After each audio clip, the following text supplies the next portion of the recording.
चलिए तो अब हम लोग क्वेश्चन नंबर 10 स्टार्ट करते हैं। ये रहा हम लोग के पास क्वेश्चन 10 क्या दे रखा हुआ है, the following detail of the company for the year end 31 March are given below. तो हम लोग के पास इसमें दे रखा हुआ सबसे पहले ऑपरेटिंग लेवरेज दे रखा हुआ, दूसरा हम लोग के पास कंबाइंड लेवरेज गिवन है। ठीक है, तो अगर हम लोग के पास ऑपरेटिंग लेवरेज गिवन है, कंबाइंड लेवरेज गिवन है, तो इससे हम लोग क्या निकाल सकते हैं, तो फाइनेंशियल लेवरेज। फिर फिक्स कॉस्ट दे रखा हुआ जो एक्सक्लूडिंग इंटरेस्ट को छोड़कर फिक्स कॉस्ट, उसके बाद हम लोग के पास सेल्स दे रखा हुआ है, इसके बाद हम लोग के पास 8% डिवेंचर दे रखा हुआ जो 100 ईच करके, फिर हम लोग के पास क्या दे रखा है, इक्विटी शेयर कैपिटल जो ₹10 ईच करके, फिर हम लोग के पास इनकम टैक्स दे रखा है जो कि 30% का हम लोग के पास दे रखा हुआ है। तो ये सब हम लोग के पास इन्फॉर्मेशन गिवन है, जिससे हम लोग को कैलकुलेट क्या करना है, तो यहाँ पे सबसे पहले फाइनेंशियल लेवरेज, फिर हम लोग को पीवी रेशियो कैलकुलेट करना है और अर्निंग पर शेयर कैलकुलेट करना है, और तीसरा हम लोग के पास बोला if company belongs to the industry where asset turnover ratio is 1.5, तो अगर इंडस्ट्री का एसेट टर्नओवर रेशियो हम लोग के पास अगर 1.5 दे रखा हुआ है, फिर बोला डज इट हैव हायर और लो एसेट टर्नओवर रेशियो, तो इसका एसेट टर्नओवर रेशियो हम लोग को निकालना पड़ेगा, तो वो हम लोग निकाल लेंगे। और फोर्थ नंबर पे क्या बोला, at what level of sale earning per share, जो हम लोग के पास दे रखा अर्निंग बिफोर टैक्सेस जो है, कौन सा सेल लेवल पे, सेल्स लेवल पे अर्निंग बिफोर टैक्सेस जो है of the company will be equal to 0। तो यहाँ पे अर्निंग बिफोर टैक्स जो है कौन सा सेल्स लेवल पे 0 हो जाएगा, वो हम लोग को यहाँ पे सम्स में कैलकुलेट करना है। तो ये हम लोग के पास सम्स दे रखा हुआ है जो क्वेश्चन नंबर 10, तो इसे हम लोग देखेंगे, थोड़ा कॉपी में देख लेंगे और उसके बाद आंसर से भी हम लोग इसे मैच कर लेंगे। तो देखिए सबसे पहले हम लोग को फाइनेंशियल लेवरेज निकालना था, तो अगर हम लोग के पास ऑपरेटिंग लेवरेज गिवन है प्लस में कंबाइंड लेवरेज गिवन है, तो हम लोग क्या निकाल सकते हैं, फाइनेंशियल लेवरेज कैसे निकाल सकते हैं। तो देखिए जो हम लोग के पास कंबाइंड लेवरेज का फॉर्मूला होता था, जो हम लोग के पास क्या होता था, कंबाइंड लेवरेज का फॉर्मूला था, क्या होता था, ऑपरेटिंग लेवरेज इंटू क्या होता था, फाइनेंशियल लेवरेज। अब हम लोग के पास कंबाइंड लेवरेज गिवन है, ऑपरेटिंग लेवरेज गिवन है, तो हम लोग फाइनेंशियल लेवरेज निकाल सकते हैं ना। तो फाइनेंशियल लेवरेज कैसे निकालेंगे, तो जो हम लोग के पास कंबाइंड लेवरेज था उसमें हम लोग क्या कर देंगे, ऑपरेटिंग लेवरेज से डिवाइड कर देंगे, तो हम लोग के पास क्या जाएगा, फाइनेंशियल लेवरेज। तो वही चीज़ हम लोग के पास यहाँ पे किया हुआ है। तो हम लोग को सिंपली क्या करना है, जो कंबाइंड है 2.5, इसमें 2 से हम लोग डिवाइड कर देंगे। देखिए ये दे रखा है हम लोग के पास 2:1, 2:1 का मतलब कितना होता है, 2/1 इज इक्वल टू कितना हो गया, 2 ही हो गया। फिर 2.5:1 दे रखा है, इसका मतलब कितना था, 2.5/1 हो गया। इसका मतलब कितना लिख देंगे, 2.5 ही लिख सकते हैं। तो यहाँ तक में कोई प्रॉब्लम नहीं है ना। तो अभी हम लोग क्या करेंगे, सिंपली जो हम लोग के पास फाइनेंशियल लेवरेज निकालना है, तो वो निकालने के लिए हम लोग 2.5 दे रखा हुआ है, जो कंबाइंड लेवरेज उसमें डिवाइड कर देंगे हम लोग क्या चीज़ से, तो यहाँ पे ऑपरेटिंग लेवरेज से, जो कि मैं आप लोग को बता दिया हूँ कैसे।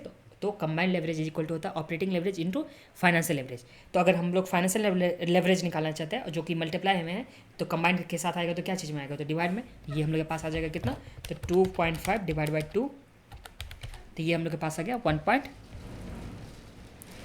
तो 1.25 हम लोग के पास क्या आ गया, तो ये आ गया है हम लोग के पास फाइनेंशियल लेवरेज। तो यहाँ तक में कोई प्रॉब्लम नहीं है। फाइनेंशियल लेवरेज हम लोग के पास कितना गया, 1.25।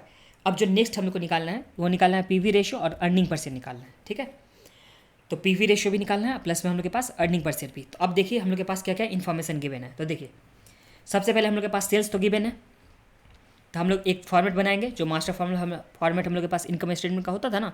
तो हम लोग के पास सबसे पहले क्या है, सेल्स, जो कि कितना गिवन है, तो सेल्स हम लोग के पास गिवन था 50 लाख का। तो हम लोग यहाँ पे लिख देंगे 50 लाख। इसमें से हम लोग वेरिएबल कॉस्ट माइनस करते हैं, तो हम लोग के पास क्या आता था, कॉन्ट्रीब्यूशन आता था। फिर उसमें से हम लोग माइनस क्या करते थे, फिक्स्ड कॉस्ट। तो हम लोग के पास क्या आता था, earning before interest and taxes. इसमें से हम लोग माइनस क्या करते थे, इंटरेस्ट। तो हम लोग के पास क्या आता था, अर्निंग बिफोर टैक्सेस आता था। फिर माइनस क्या करते थे, टैक्स। तो हम लोग के पास क्या आता था, अर्निंग आफ्टर टैक्स। यही आता था ना इनकम स्टेटमेंट में। तो हम लोग के पास सेल्स गिवन है, वेरिएबल कॉस्ट देख लेते हैं, गिवन है क्या, तो वेरिएबल कॉस्ट नहीं, हम लोग के पास फिक्स कॉस्ट नेक्स्ट गिवन है 3.4 लाख। तो यहाँ पे फिक्स कॉस्ट कितना हो गया, 3.4 लाख था ना, तो 3,40,000 हम लोग के पास हो गया। हाँ 3,40,000 हो गया। अब इसके बाद हम लोग के पास इंटरेस्ट से रिलेटेड हम लोग के पास दे रखा हुआ, जो कितना दे रखा होता है, 8% रेट दे रखा हुआ है। और जहाँ पे हम लोग के पास लोन का अमाउंट कितना दे रखा है, तो 30.25। तो हम लोग सिंपली क्या करेंगे, 30.25, और इसमें हम लोग के पास जो रेट दे रखा हुआ है वो कितना 8% दे रखा हुआ है। तो हम लोग सिंपली मल्टीप्लाई कर देंगे 8% से, तो हम लोग के पास क्या निकल के आ जाएगा, तो यहाँ पे इंटरेस्ट। तो यहाँ पे 30,25,000 इंटू 8% करते हैं, तो हम लोग के पास आ गया 2,42,000। तो यहाँ पे हम लोग के पास इंटरेस्ट के बदले कितना, तो 2,42,000 ये हम लोग के पास आ गया इंटरेस्ट के बदले। ठीक है, अब एक चीज़ ध्यान देना है आप लोगों को कि हम लोग के पास देखिए ये आ गया, सबसे पहले हम लोग के पास सेल्स दे रखा हुआ है, फिर हम लोग के पास वेरिएबल कॉस्ट नहीं दे रखा हुआ था, फिक्स कॉस्ट दे रखा हुआ था, उसके बाद हम लोग के पास इंटरेस्ट हम लोग कैलकुलेट कर चुके हैं, और बाकी तीनों का तीनों लेवरेज हम लोग के पास गिवन है। तो तीनों लेवरेज गिवन है, तो देखिए तीनों लेवरेज हम लोग के पास गिवन है और ये हम लोग के पास अमाउंट गिवन है। तो एक तो हम लोग ऑपरेटिंग लेवरेज से निकाल सकते हैं। ऑपरेटिंग लेवरेज का हम लोग के पास फॉर्मूला क्या होता था, यहाँ पे दिखा देता हूँ। ऑपरेटिंग लेवरेज का फॉर्मूला जो हम लोग के पास होता था क्या होता था, कॉन्ट्रीब्यूशन बाय EBIT। अब जो हम लोग के पास है EBIT हम लोग को अगर कैलकुलेट करना है तो कॉन्ट्रीब्यूशन में से अगर हम लोग फिक्स कॉस्ट माइनस करेंगे तभी तो हम लोग EBIT निकाल सकते हैं ना। देखिए अगर हम लोग को सम्स में यहाँ पे EBIT कैलकुलेट करना होता, ये वाला EBIT दिखा देता हूँ। अगर हम लोग को EBIT कैलकुलेट करना होगा, सॉरी ये यहाँ पे जो अमाउंट होगा, तो हम लोग क्या करेंगे, कंट्रीब्यूशन में से सिंपली क्या माइनस कर सकते हैं, फिक्स कॉस्ट। कंट्रीब्यूशन में से अगर फिक्स कॉस्ट माइनस करेंगे तो हम लोग के पास क्या आता था, EBIT आता था ना। यहीं पे लिख के दिखा देता हूँ। कंट्रीब्यूशन में से अगर हम लोग माइनस क्या करते थे, फिक्स कॉस्ट, तो हम लोग के पास क्या आता था, EBIT आता था। ये समझ में तो कोई दिक्कत नहीं है। तो कंट्रीब्यूशन में से फिक्स कॉस्ट माइनस करेंगे तो हम लोग के पास EBIT। ऑपरेटिंग लेवरेज हम लोग के पास गिवन है, जो कि कितना गिवन था ऑपरेटिंग लेवरेज, तो ऑपरेटिंग लेवरेज हम लोग के पास जो गिवन था वो 2 गिवन था, तो हम लोग यहाँ पर 2 लिख सकते हैं। कंट्रीब्यूशन का हम लोग कंट्रीब्यूशन लिख सकते हैं, तो यहाँ पे हम लोग के पास क्या आ जाएगा, कंट्रीब्यूशन। और EBIT के बदले हम लोग क्या लिख सकते हैं, कंट्रीब्यूशन माइनस फिक्स कॉस्ट, तो यहाँ पे हम लोग लिख देते हैं कंट्रीब्यूशन माइनस फिक्स कॉस्ट। ये यहाँ से सजेस्ट था ना, यहाँ पे जो हम लोग के पास देखिए सेल्स में से वेरिएबल कॉस्ट गया तो क्या आ गया, कंट्रीब्यूशन में से फिक्स कॉस्ट जाएगा तो हम लोग के पास क्या आएगा, EBIT। तो हम लोग इसी तरह से यहाँ पे किए कि जो EBIT था उसके बदले हम लोग क्या लिख दिया, तो यहाँ पे कंट्रीब्यूशन में से फिक्स कॉस्ट माइनस कर देंगे तो हम लोग के पास क्या आ गया, EBIT। तो इसे हम लोग सॉल्व कर लेंगे आगे। तो यहाँ पे 2 का 2 आ गया, फिर कंट्रीब्यूशन का कंट्रीब्यूशन आ जाएगा, फिर कंट्रीब्यूशन का कंट्रीब्यूशन आ जाएगा माइनस फिक्स कॉस्ट। तो फिक्स कॉस्ट के बदले हम लोग कितना लिखेंगे, तो ये लिखेंगे 3,40,000, तो माइनस कितना हो जाएगा, 3,40,000। अब हम लोग क्रॉस मल्टीप्लिकेशन कर लेते हैं, तो यहाँ पे कितना आ जाएगा, 2 कंट्रीब्यूशन 3,40,000 का डबल कर देंगे तो 340,000। तो ये हम लोग के पास कितना आ गया, 680,000 आ गया, इज इक्वल टू हम लोग के पास क्या आ जाएगा, कंट्रीब्यूशन। फिर माइनस में इस साइड में जाने से हम लोग के पास क्या आ जाएगा, माइनस में आ जाएगा, तो 2 contribution minus contribution is equal to कितना, 680,000। तो अब हम लोग के पास कितना बचा, तो ये बचा कंट्रीब्यूशन इज इक्वल टू कितना बचा, 6,80,000। तो इससे हम लोग के पास क्या निकल के आ गया, कंट्रीब्यूशन निकल के आ गया। तो यहाँ पे हम लोग कंट्रीब्यूशन के बदले कितना लिखेंगे, 6,80,000। तो अब हम लोग के पास कंट्रीब्यूशन कितना आ गया, 6,80,000 आ गया। तो हम लोग वेरिएबल कॉस्ट निकाल सकते हैं ना। तो ये हम लोग के पास क्या आ जाएगा, बैलेंसिंग फिगर आ जाएगा 5, जो हम लोग के पास 50 लाख दे रखा था उसमें से अगर हम लोग 680,000 अगर माइनस कर देंगे, 680,000 था ना, तो हम लोग के पास क्या आ जाएगा, वेरिएबल कॉस्ट। तो देख लीजिए कितना आता है, 50 लाख माइनस 680,000, तो ये हम लोग के पास कितना आ गया, 43,20,000 ये आ गया। फिर कंट्रीब्यूशन में से हम लोग फिक्स कॉस्ट माइनस करेंगे, एक बार चेक कर लेते हैं कंट्रीब्यूशन हम लोग का सही है क्या। चलिए कंट्रीब्यूशन हम लोग के पास कितना था, 680,000 का, ठीक है। तो देखिए सबसे पहले सेल्स हम लोग के पास निकल गया, जो उसके बाद कंट्रीब्यूशन हम लोग फॉर्मूला से निकालेंगे ऑपरेटिंग लेवरेज के हिसाब से। तो हम लोग के पास बैलेंसिंग फिगर में क्या आ गया, फिक्स कॉस्ट आ गया।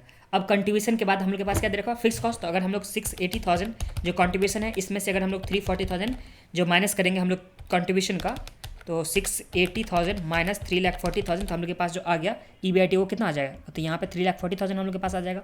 फिर उसमें से हम लोग इंटरेस्ट को माइनस कर देंगे, तो माइनस अगर हम लोग करते हैं 242,000 इंटरेस्ट को, तो ये हम लोग के पास कितना आ गया, 98,000 हम लोग के पास EBT आ गया। इसमें टैक्स का रेट हम लोग के पास कितना गिवन था, तो टैक्स का रेट हम लोग के पास जो गिवन था ये 30%। तो अगर हम लोग टैक्स को माइनस कर देंगे एट द रेट 30% से, तो इंटू 30%, तो ये हम लोग के पास कितना हो गया, 29,400 माइनस इक्वल टू करेंगे तो हम लोग के पास कितना आ जाएगा, तो ये आ जाएगा 68,600।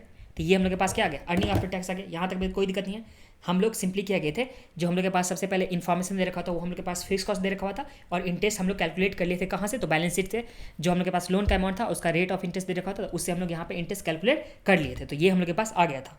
फिर हम लोग के पास ऑपरेटिंग लेवरेज सम्स में दे रखा था, तो उसके बेसिस पर हम लोग कंट्रीब्यूशन निकाले, और जैसे ही कंट्रीब्यूशन निकला तो बाकी सारा का सारा आइटम हम लोग के पास यहाँ पे कैलकुलेट होकर के आ गया, ठीक है।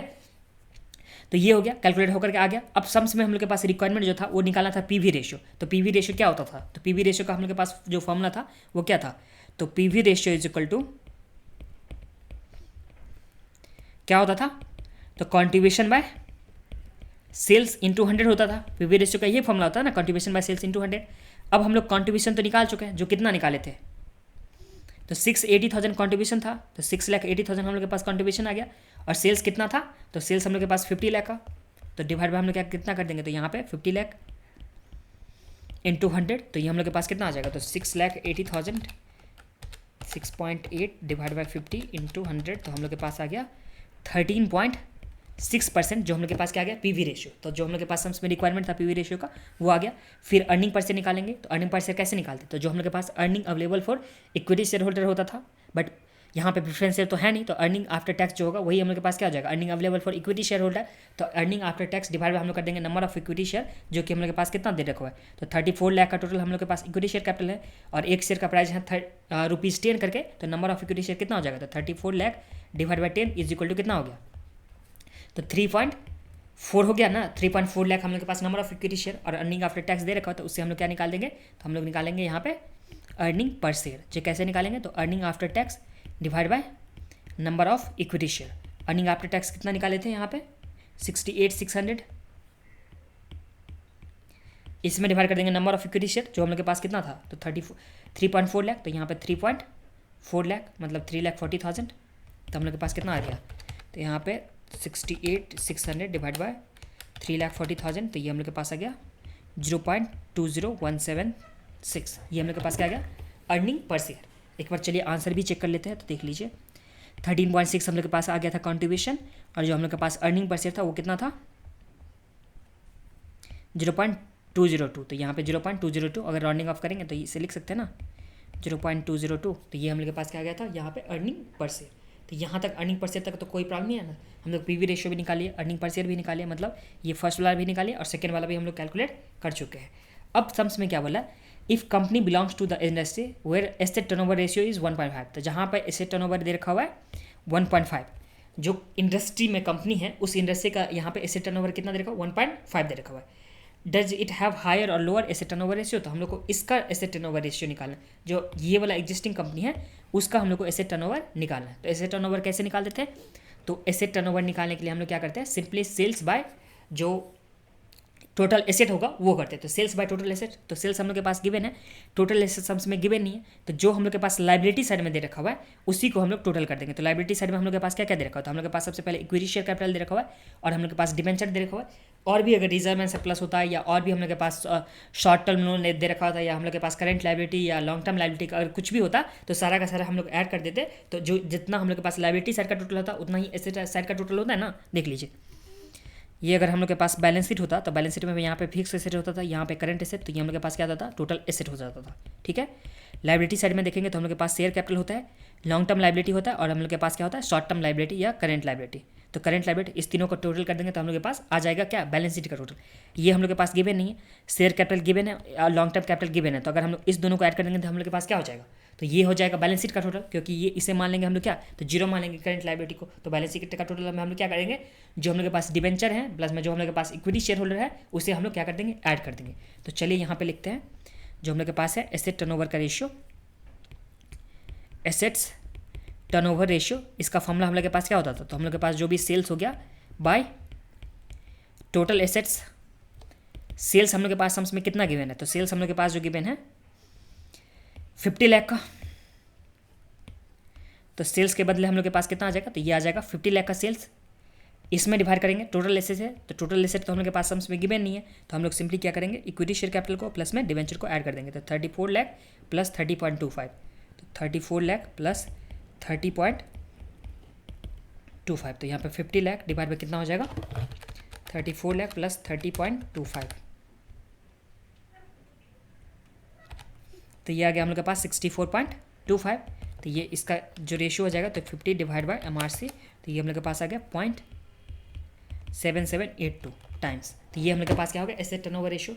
और इंडस्ट्री का जो एसेट टर्नओवर रेशियो देखो वो 1.5, तो इंडस्ट्री से यहाँ पे क्या है, तो यहाँ पे एसेट टर्नओवर रेशियो इंडस्ट्री से कम दे रखा हुआ है। तो यहाँ पे भी देख लीजिए 0.778 हम लोग कर सकते हैं, अगर राउंडिंग ऑफ करेंगे तो इसे लिख सकते हैं ना 0.78, तो 78 हम लोग के पास हो गया, जो कि इंडस्ट्री से यहाँ पे क्या है, कम है। तो इंडस्ट्री से यहाँ पे कम दे रखा means lower than the industry turnover. तो टोटल एसेट कैसे निकालते थे, इक्विटी शेयर कैपिटल प्लस में डिबेंचर मिला करके। तो ये हम लोग के पास तीसरा वाला पार्ट भी हो गया कंप्लीट, ये तीसरा वाला पार्ट भी हम लोग के पास क्या हो गया, कंप्लीट हो गया। अब लास्ट वाला पार्ट देखते हैं, तो लास्ट वाले पार्ट में क्या बोला, at what level of sale, मतलब सेल्स का ऐसा कौन सा लेवल, ये आप लोग जब मार्जिनल कॉस्टिंग करके आओगे ना, मार्जिनल कॉस्टिंग तब समझ में आएगा, बट फिर भी मैं आप लोग को यहाँ पे एक बार बता रहा हूँ। देखिए, at what level of sales earning before tax, जो हम लोग के पास अर्निंग बिफोर टैक्स होगा of the company will equal to zero. कि सेल्स का ऐसा कौन सा लेवल जहाँ पे अर्निंग बिफोर टैक्स जो हम लोग के पास होगा वो क्या हो जाएगा, जीरो हो जाएगा। ठीक है, तो ये हम लोग को यहाँ पे कैलकुलेट करना है। तो देखिए इससे निकालने के लिए हम लोग के पास दो तरीका है, एक मार्जिनल कॉस्टिंग का और एक हम लोग के पास फॉर्मूला बेस्ड पे जो हम लोग के पास लेवरेज में दे रखा था उसके हिसाब से। तो देख लीजिए पहला, तो पहला अल्टरनेटिव क्या, तो देखिए जो हम लोग के पास होता था कंबाइंड लेवरेज का जो फॉर्मूला होता था वो क्या होता था, तो यहाँ पे लिख देता हूँ नीचे में, जो हम लोग के पास कंबाइंड लेवरेज का फॉर्मूला होता था वो क्या होता था, तो हम लोग के पास जो कंबाइंड लेवरेज का एक परसेंटेज वाला टर्म जो दे रखा होता उसमें हम लोग के पास क्या होता था, तो percentage change in earning after tax, earning per share, percentage change इन हम लोग के पास क्या होता था, अर्निंग पर शेयर, और इसमें डिवाइड करते थे हम लोग क्या, तो यहाँ पे परसेंटेज चेंज इन सेल्स से यही डिवाइड करते थे ना।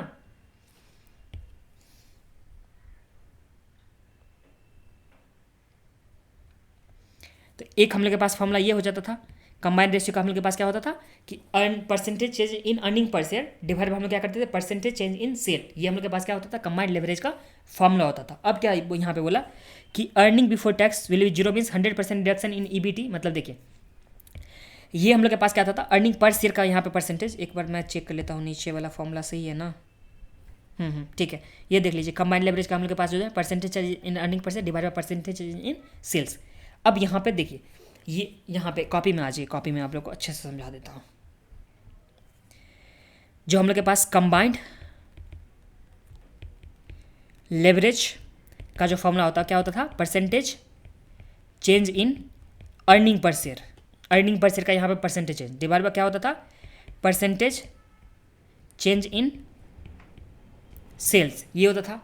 अब हम लोग के पास सम्स में जो कंबाइंड लेवरेज दे रखा है वो कितना दे रखा है, तो 2.5 दे रखा है, तो यहाँ पे हम लोग लिख देंगे कितना, तो 2.5। अब percentage change in earning per share हम लोग कैसे निकालेंगे, तो देखिए सम्स में हम लोग के पास जो बोला था यहाँ पे, सम्स में हम लोग के पास क्या बोला था, तो सम्स में हम लोग के पास यहाँ पे बोला था कि ऐसा कौन सा लेवल होगा सेल का, ऐसा कौन सा लेवल सेल का होगा जहाँ पे अर्निंग बिफोर टैक्स ना कि अर्निंग पर शेयर यहाँ पे बोला था। यहाँ पे सम्स में क्या बोला कि अर्निंग बिफोर टैक्स ना कि अर्निंग पर शेयर, यहाँ पे बोल रहा है कि अर्निंग बिफोर टैक्स जो हो जाएगा जीरो हो जाएगा। तो हम लोग एज्यूम क्या करेंगे कि जब अर्निंग बिफोर टैक्स जीरो हो जाए, जब अर्निंग बिफोर यहाँ पे टैक्स जीरो हो जाएगा, देखिए अगर हम लोग यहाँ पे जो देखते हैं लिखते हैं तो यहाँ पे सेल्स में से वेरिएबल कॉस्ट ये लिखते थे ना, सेल्स माइनस वेरिएबल कॉस्ट, तो हम लोग के पास आता था कॉन्ट्रीब्यूशन माइनस क्या करते थे फिक्स कॉस्ट, तो हम लोग के पास क्या आता था EBIT, इसमें से हम लोग माइनस करते थे इंटरेस्ट को, तो हम लोग के पास क्या आता था अर्निंग बिफोर टैक्स आता था, यहाँ पे आता था अर्निंग बिफोर टैक्स। अब इस अर्निंग बिफोर टैक्स में से अगर हम लोग टैक्स को माइनस कर देते तो हम लोग के पास क्या आता था अर्निंग आफ्टर टैक्स आता था, डिवाइड कर देता नंबर ऑफ इक्विटी शेयर्स, तो हम लोग के पास क्या आता था अर्निंग पर शेयर। तो ये वाला अर्निंग पर शेयर दे रखा है, बट हम लोग को फॉर्मूला में क्या बोला कि फॉर्मूला में बोला कि ऐसा कौन सा level of earning before tax है, बट हम लोग के पास ये वाला जो फॉर्मूला होता है इसके बेसिस के हिसाब से क्या होना चाहिए, तो अर्निंग पर शेयर होना चाहिए। तो अब अर्निंग पर शेयर होना चाहिए, तो अगर यहाँ पे जीरो मान लेंगे अर्निंग बिफोर टैक्स, अगर हम लोग के पास जीरो आ जाएगा तो टैक्स भी ऑलरेडी हम लोग के पास कितना हो जाएगा, जीरो हो जाएगा। फिर अर्निंग आफ्टर टैक्स भी कितना हो जाएगा, जीरो हो जाएगा। इसमें नंबर ऑफ इक्विटी शेयर हम लोग के पास जो दे रखा होता है कितने का, तो नंबर ऑफ इक्विटी शेयर जो हम लोग के पास है 3.4 लाख का, तो अगर यहाँ पे 3.4 लाख से भी डिवाइड करते हैं हम लोग के पास कितना आ जाता है, जीरो। तो इसका मतलब हम लोग यहाँ पे एजम्पशन क्या ले रहे हैं कि अगर अर्निंग बिफोर टैक्स अगर हम लोग के पास जीरो हो जाए, अर्निंग बिफोर अगर टैक्स जीरो हो जाए तो अर्निंग पर शेयर हम लोग के पास क्या आ जाएगा, ऑलरेडी जीरो हो जाएगा। ये समझने तो कोई दिक्कत नहीं है ना। तो जो अर्निंग बिफोर टैक्स है वो जीरो होने के लिए जितना पहले से अर्निंग बिफोर टैक्स है वो सारा का सारा क्या होना चाहिए, खत्म होना चाहिए। देखिए जो अर्निंग बिफोर टैक्स हम लोग के पास इस वाले सम्स में हम लोग के पास कितना था, अर्निंग बिफोर टैक्स जो हम लोग के पास इस वाले सम्स में था वो कितना था 98,000। अब 98,000 को जीरो करने के लिए हम लोग को कितना से चेंज करना होगा, तो 98,000 से हम लोग को चेंज करना होगा। अगर इसे परसेंटेज टर्म में निकालना चाहेंगे, देखिए 98,000 हम लोग के पास क्या था, तो अर्निंग बिफोर टैक्स है, ठीक है। इसे जीरो करना है तो इसमें से हम लोग को माइनस कितना करना होगा, 98,000 को माइनस करना होगा, तभी तो जीरो हो जाएगा ना। तो अगर इसे परसेंटेज टर्म में देखें तो 100% हम लोग को क्या करना होगा, इसे चेंज करना होगा। अर्निंग बिफोर टैक्स को हम लोग को कितना परसेंट चेंज करना होगा, तो 100% चेंज करना होगा। तो ये अर्निंग बिफोर टैक्स अगर हम लोग 100% चेंज कर देते हैं तो हम लोग के पास क्या हो जाता है कि जो परसेंटेज चेंज इन सेल्स कितना हो जाएगा, तो यहाँ पे परसेंटेज चेंज इन सेल्स। ये समझने में तो कोई दिक्कत नहीं है। एक बार मैं फिर से बता देता हूँ। देखिए कंबाइंड लेवरेज का फॉर्मूला होता था percentage change in earning per share divide by percentage in sales होता था।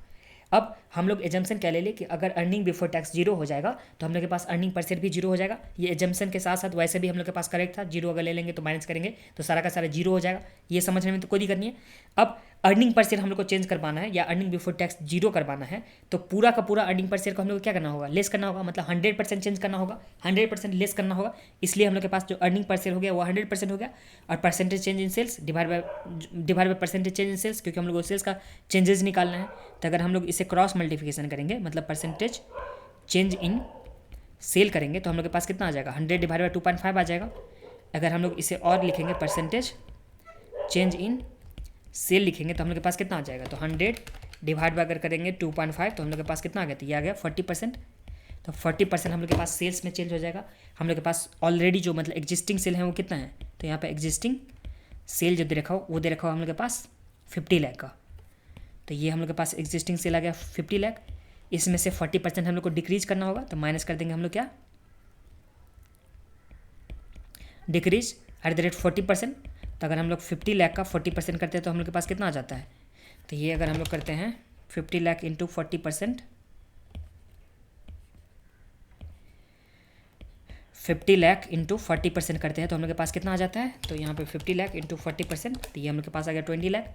तो 20 लाख अगर हम लोग डिक्रीज कर देंगे तो हम लोग के पास जो आ जाएगा न्यू सेल्स जो हम लोग के पास आ जाएगा वो कितना आ जाएगा, तो 30 लाख। तो 30 लाख के सेल्स लेवल पे हम लोग के पास क्या हो जाएगा, ये चेंज होकर के जीरो हो जाएगा। मतलब जो हम लोग के पास सेल्स अगर 30 लाख होगा तो जो हम लोग के पास अर्निंग बिफोर टैक्स होगा उस टाइम में क्या हो जाएगा, तो ये जीरो हो जाएगा। इसी के साथ ये वाला पार्ट हम लोग के पास खत्म हो गया। ठीक है, जो फोर्थ पार्ट वाला था ये अल्टरनेटिव 1 के हिसाब से जो हम लोग के पास लेवरेज का फॉर्मूला दे रखा हो उसके हिसाब से यहाँ पे हम लोग बनाए हैं। बट दूसरा एक जो हम लोग के पास होता है मार्जिनल कॉस्टिंग के हिसाब से, तो वो देख लीजिए। उसके लिए आप लोगों को फॉर्मूला ध्यान देना होगा मार्जिनल कॉस्टिंग का। तो देखिए इसे मैं एक बार इरेज कर देता हूँ। तो देखिए मार्जिनल कॉस्टिंग का एक हम लोग के पास फॉर्मूला होता है required level of sales when EBT is zero. मतलब हम लोग के पास कि रिक्वायर्ड लेवल ऑफ सेल निकालने के लिए हम लोग के पास क्या होता था, फिक्स कॉस्ट होता था, प्लस में इंटरेस्ट उसमें ऐड करेंगे, प्लस में डिजायर प्रॉफिट ऐड करेंगे, तो हम लोग के पास क्या आ जाएगा, और उसको डिवाइड करेंगे पीवी रेशियो होता है, तो हम लोग के पास रिक्वायर्ड लेवल ऑफ सेल आ जाता था। देखियो रिक्वायर्ड लेवल ऑफ सेल निकालने के लिए हम लोग क्या करते थे, तो सबसे पहले फिक्स कॉस्ट प्लस जो हम लोग के पास इंटरेस्ट होता था, इंटरेस्ट प्लस में हम लोग के पास जो भी प्रॉफिट होता था, इसमें हम लोग को पीवी रेशियो से डिवाइड करना होता था, पीवी रेशियो से। ठीक है, अब हम लोग के पास सम्स में फिक्स कॉस्ट कितना दे रखा होता है, फिक्स कॉस्ट हम लोग के पास सम्स में जो था वो 3.4 लाख का दे रखा हुआ है, तो हम लोग यहाँ पे लिख देंगे कितना, तो 3,40,000 प्लस इंटरेस्ट। तो इंटरेस्ट हम लोग कैलकुलेट कितना किए हैं, तो इंटरेस्ट हम लोग कैलकुलेट किए थे 8% किए थे 30.25 का, जो हम लोग के पास कितना आ गया था इंटरेस्ट। इंटरेस्ट हम लोग के पास 242,000 का आ गया था, तो यहाँ पे हम लोग लिखेंगे कितना, तो 242,000 का इंटरेस्ट। और हम लोग को अर्निंग बिफोर टैक्स मतलब जो डिजायर प्रॉफिट है वो तो जीरो कंसिडर करना होगा ना, जो हम लोग के पास प्रॉफिट होगा वो जीरो कंसिडर करना होगा, क्योंकि हम लोग के पास बोला था ना कि ईबीटी जीरो कौन सा लेवल पर हो जाता है, प्रॉफिट बिफोर टैक्स को हम लोग जीरो ले लिए। इसमें डिवाइड कर देंगे हम लोग सिंपली किस चीज़ से, तो पीवी रेशियो से। और पीवी रेशियो हम लोग कितना निकाल चुके हैं सम्स में, तो पीवी रेशियो हम लोग सबसे पहले वाला निकाले थे जो 13.6 निकाले थे, तो हम लोग सिंपली क्या कर देंगे 13.6 से डिवाइड कर देंगे। तो यहाँ पे 13.6% से हम लोग डिवाइड कर देंगे, तो हम लोग के पास कितना आ जाएगा, 340,000 प्लस 2,42,000 इसमें डिवाइड कर देंगे हम लोग कितना, तो 13.6% से, तो हम लोग के पास कितना आ गया, तो ये आ गया हम लोग के पास 42,64,705। तो ये हम लोग के पास कितना आ गया 42, अरे ये क्यों गलत हुआ, 340,000 प्लस 242,000, तो ये हम लोग के पास कितना आ गया 582,000। तो यहाँ पे 582,000 इसमें डिवाइड करते हैं अगर हम लोग 13.6% से, तो हम लोग के पास कितना आता है, तो 4,279,411.76 ये हम लोग के पास आ गया। तो ये इसी के साथ ये सम्स भी हम लोग का कंप्लीट हो गया। तो दूसरा अल्टरनेटिव हम लोग इस तरह से भी कर सकते हैं। अब इसमें एक चीज़ और प्रॉब्लम था, क्या प्रॉब्लम था वो मैं आप लोग को बता देता हूँ, कि जो हम लोग यहाँ पे कैलकुलेट किए थे ये रिक्वायर्ड नहीं है। ठीक है, आपको नहीं समझ में आया तो कोई दिक्कत नहीं है, बट मैं फिर भी एक बार बता देता हूँ। ये लास्ट वाला पार्ट देखिए, हम लोग जो निकाले थे यहाँ पे कंट्रीब्यूशन से हम लोग निकाले थे कि कौन सा फॉर्मूला को यूज़ करके, तो ऑपरेटिंग लेवरेज को यूज़ करके हम लोग कंट्रीब्यूशन निकाले थे। बट हम लोग यहाँ पे फाइनेंशियल लेवरेज को भी यूज़ करके निकाल सकते थे क्या, तो यहाँ पे ईबीटी प्लस में ईबीआईटी जो था वो हम लोग फाइनेंशियल लेवरेज को भी यूज़ करके निकालते। बट उस केस में हम लोग के पास जो इंटरेस्ट था वो इंटरेस्ट यहाँ पे चेंज हो जाता, जो कि हम लोग एक पहले वाला सम्स में देखे थे ना, कि जो हम लोग के पास इंटरेस्ट था इसे हम लोग प्लस करके बैलेंसिंग फिगर किए थे ना, यहाँ पे प्लस करके जो हम लोग के पास और भी बैलेंसिंग फिगर का आया था एक सम्स था, उस तरह से हम लोग किए थे, तो वो भी हम लोग कर सकते हैं। ऑपरेटिंग लेवरेज का ना यूज़ करके हम लोग यहाँ पे फाइनेंशियल लेवरेज का भी फॉर्मूला यूज़ कर सकते थे पहले। तो उस केस में हम लोग के पास क्या होता था, इंटरेस्ट का अमाउंट चेंज होता था। तो जब इंटरेस्ट का अमाउंट चेंज होता था तो सेकंड नंबर का थर्ड नंबर का जो आंसर था, जो इंटरेस्ट बेस्ड वाला आंसर था, मतलब जो इसमें भी इंटरेस्ट था ना 2,42,000, और यहाँ पे भी जो हम लोग के पास इससे टर्नओवर सबका जो रेशियो दे रखा था वो सब हम लोग के पास क्या होता, चेंज हो जाता, जो कि हम लोग के पास यहाँ पे लिखा हुआ है। सॉरी, यहाँ पे जो हम लोग के पास इंटरेस्ट वाला अमाउंट जो था ना, यहाँ पे इंटरेस्ट जो हम लोग कंसीडर किए थे, इंटरेस्ट का अमाउंट, तो ये सब चेंज हो जाता अगर हम लोग वहाँ पे जाते कौन सा रेशियो को यूज़ करके, फाइनेंशियल लेवरेज को यूज़ करके, जो कि हम लोग के पास यहाँ पे दे रखा हुआ है नोट में। This question can be solve by first calculating EBIT। तो EBIT हम लोग कैलकुलेट करके फाइनेंशियल लेवरेज को हेल्प से भी हम लोग क्या कर सकते थे, कैलकुलेट। तो उस टाइम हम लोग के पास जो भी इंटरेस्ट वाला फिगर था वो चेंज हो जाता, जो कि हम लोग कौन सा सब्स में देखे थे, एक बार मैं आप लोग को दिखाई देता हूँ। क्वेश्चन नंबर कौन सा था, शायद 4 या 5 में से था, ये वाला क्वेश्चन नंबर। आप लोग जो इलस्ट्रेशन नंबर 4 था ना, इस वाले इलस्ट्रेशन में यहाँ पे दे रखा हुआ था ना कि जो इंटरेस्ट का सबसे पहले तो हम लोग के पास जो इंटरेस्ट था, ये वाला अमाउंट इंटरेस्ट हो गया था, जो कि हम लोग बैलेंस शीट से निकाले थे। यहाँ पे बैलेंस शीट से हम लोग के पास जो 12% बॉन्ड दे रखा था उसका इंटरेस्ट निकाले थे। तो अगर हम लोग इस तरह से करते और बाकी इंटरेस्ट को हम लोग यहाँ पे बैलेंसिंग फिगर लिखे थे, अदर इंटरेस्ट को हम लोग EBIT का जो फॉर्मूला यहाँ पे यूज़ किए थे ना, जो फाइनेंशियल लेवरेज का हम लोग फॉर्मूला जो यूज़ किए थे, जिससे हम लोग के पास EBIT जो निकाले थे प्लस में EBT निकाले थे, तो उस केस में हम लोग के पास इंटरेस्ट क्या हो गया था, चेंज हो गया था। तो अगर हम लोग इस सम्स को भी निकालते, जो हम लोग के पास ये वाला सम्स जो दे रखा हुआ था, एकदम लास्ट में चलते हैं, अगर हम लोग ये वाला सम्स में भी अगर हम लोग पहले फाइनेंशियल लेवरेज करके निकालते तो उस केस में हम लोग के पास इंटरेस्ट का अमाउंट चेंज हो जाता, मतलब एग्जिस्टिंग इंटरेस्ट तो रहता ही रहता, उसके साथ साथ जो था दूसरा इंटरेस्ट भी हम लोग के पास आ जाता, जो बैलेंसिंग फिगर करके। तो वो भी आप लोग देख लीजिएगा, अगर उस तरह से बनाना है तो बना सकते हैं, जो कि हम लोग के पास नोट्स में यहाँ पे दे रखा हुआ है, ठीक है। तो ये आप लोग लिख करके आ सकते हो, और ये सम्स को एक बार आप लोग रिवाइज कर लीजिएगा अच्छे से।